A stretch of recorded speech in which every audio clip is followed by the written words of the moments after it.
definitely, I think all martial arts are grounded on a lot of values because a lot of them are actually based on traditions. Okay. So in terms of jiu-jitsu naman, ang very, very important is actually respect.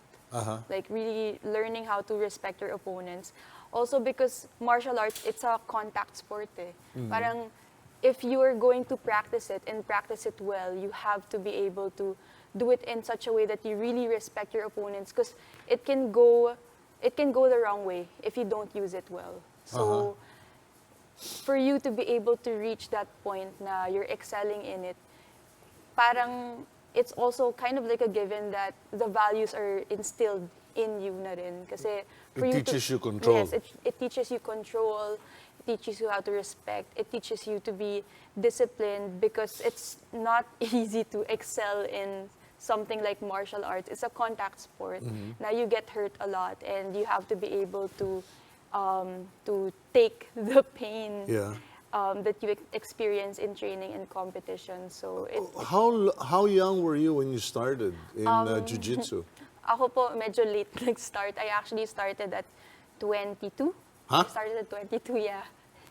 Isn't that too late? Well, Well, I mean, you debunked everybody, nag-world champion ka, etc. Pero, I mean, 22 is a bit late. yeah, it's really late actually. Like I have opponents that are like 16-year-olds or 17-year-olds. But yun nga eh, like I mentioned earlier, since the focus of jiu-jitsu is technique rather than strength and power, even if you may not be at the athletic peak physically, but if you use your mind properly, if you work extra hard, yun nga, and if you actually use the values that has been instilled in you, then you do still have a chance to excel in the sport. Maggie, in your case, you got into the sport at age 22. How old are you now? I'm 29. 29. Yeah. You look very, very young. But the question is, what is the life expectancy for jiu-jitsu competitors? Yeah, actually sa jiu-jitsu, it's a little bit longer than other sports.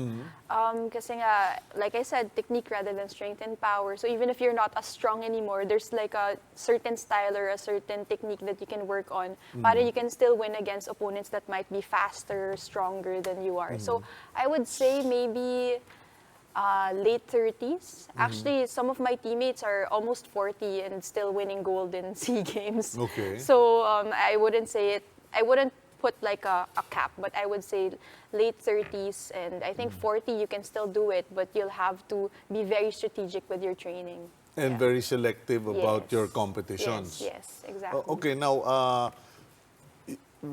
they mentioned in the VTR that you had an advocacy, you were using jiu-jitsu, and I'd rather that you be the one to talk about it. Actually, I have it here. Okay. I always bring this whenever I have features, just in case I'm able to bring it up. So this is what it's called. Fight to protect. Yeah, it's called Fight to Protect. And actually, ang galing kasi the symbol is like this. It's the same as We Win as One.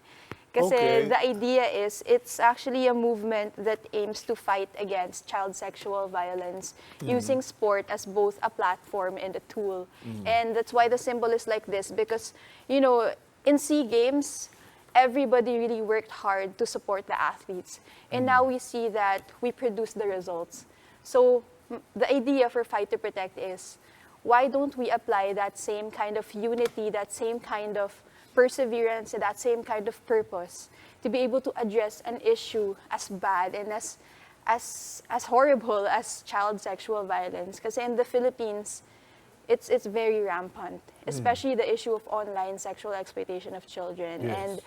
And with me, parang I have all these victories in sport, and for me, like, what's the point if I don't use it to be able to help, especially this particular issue? Because when I found out about it, I really couldn't sleep. As in, I was like, what can I do about this? And the idea came about like 2015, 16, 17, 18 was the only time Fight to Protect was launched. And there are two aspects to it.